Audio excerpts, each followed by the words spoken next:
Uh, uh, can we use your real name for this? Or? Yeah, I go by Sister Grace. You go by Sister Grace. Where do you go by that name?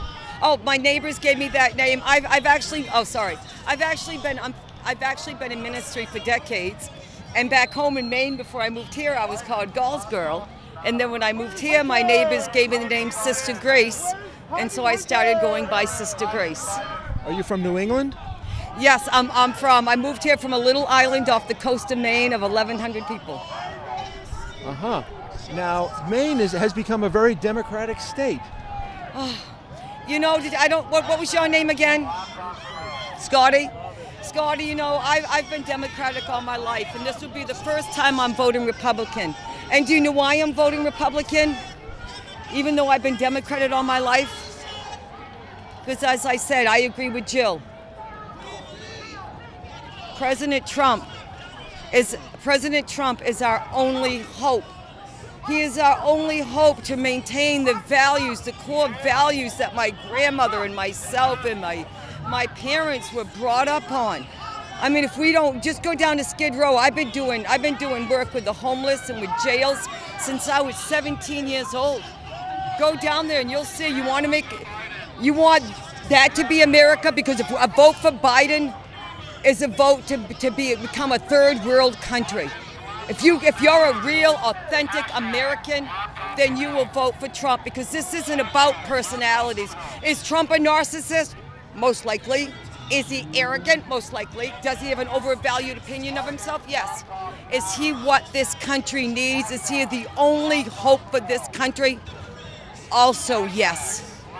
Principles before personality. I'm not voting for somebody's personality. I'm voting for who's going to protect this country and keep this country safe and put this country before their own priorities.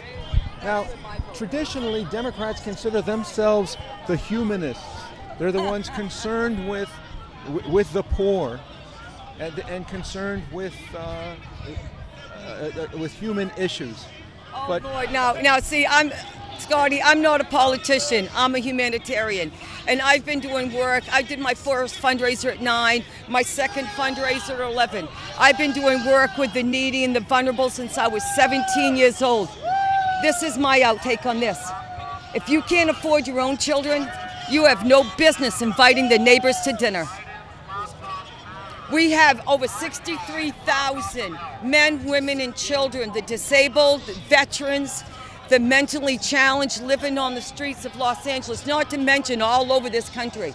And until we take care of that problem, until we take care of our fellow Americans, we have no business opening up our doors to other people, to others. How irresponsible is that? How can you call that humanitarian while you watch your own children starve so you can take care of your neighbors? There's nothing humanitarian about that, Scott. There's nothing loving about that. And if that's a new Democrat, I want no part of it. I want no part of it. Do you feel that the state of California, but also other states in the Southwest, and states that take immigrants from the Caribbean, Puerto Rico, from Africa, from some of the Middle Eastern countries, states that take immigrants, are they spending money on immigrants that ought to be spent on American poor?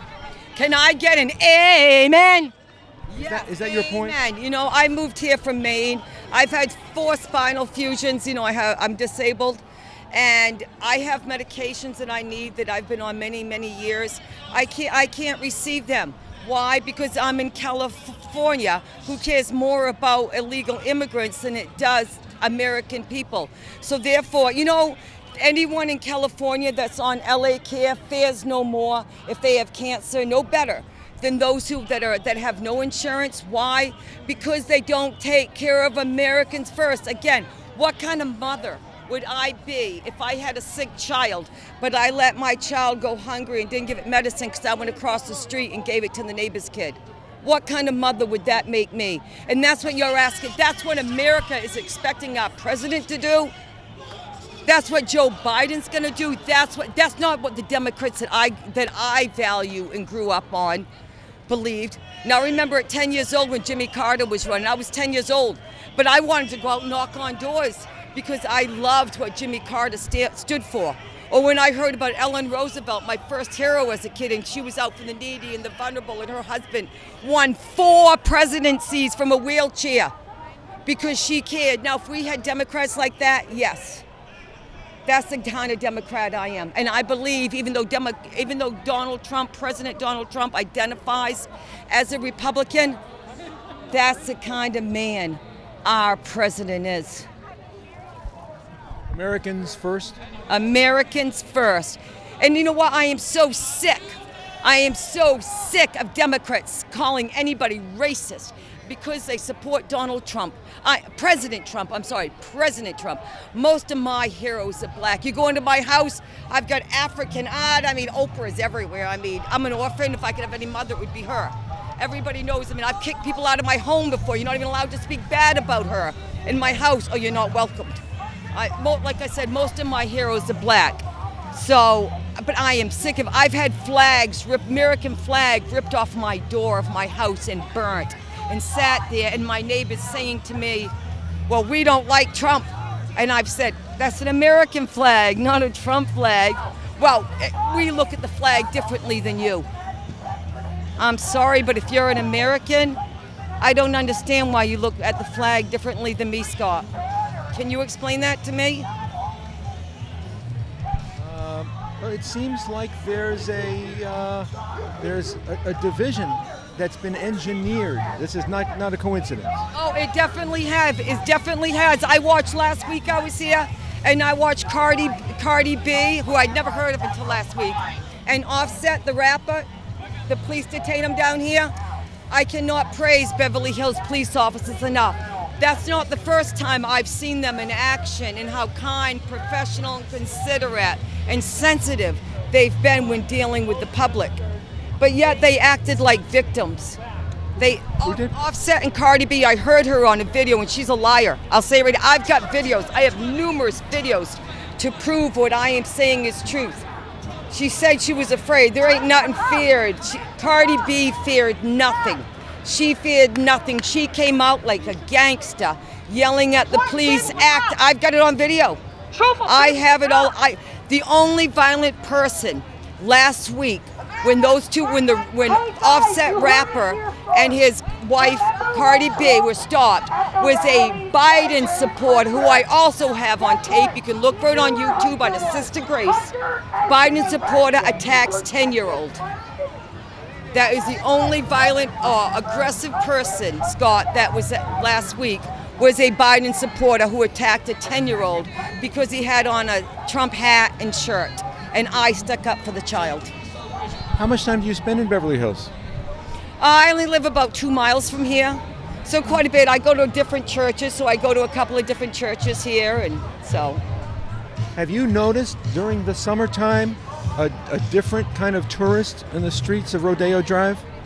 Well, I haven't been here as much this summer as last summer because I like the concerts they have in the park, and church has been canceled, unfortunately, so I haven't got to, but I have just noticed there's been a different energy, a different frequency, if you will. It's just been different. It hasn't felt the same light and happy and joyous kind of feeling that it always has. Now this costume, did it come pre-made in a store like that? Oh no, this is my outfit. This is my own clothes at home, and my son had said to me that he called me up one day, he's like, you know, Mom, you look like Joe Biden's wife. He's like, you could be her daughter. So I looked at her picture on the internet, I'm like, oh gosh, I do kind of look like her. So I thought I'll be her for Halloween. And the fact that there won't be a Halloween parade or a carnival in West Hollywood hasn't stopped you?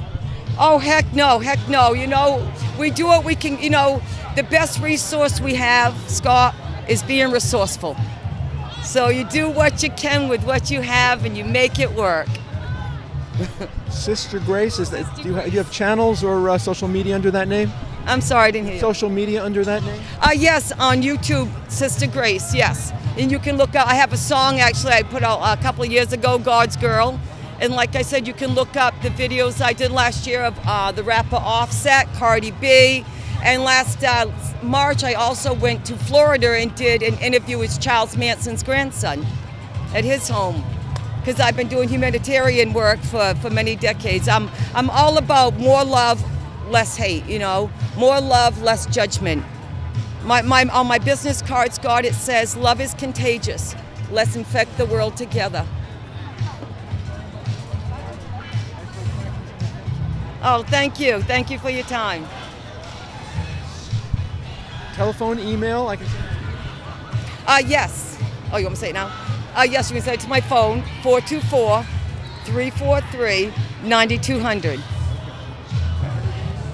And my email is, I get so many junk that I usually just click, throw away. But it's Nashira92, all lowercase. N is in Nancy, A is in Apple, S is in Sally, H is in Happy, I is in Indian, R is in Rain, A is in Apple. Yeah, 92, yahoo.com.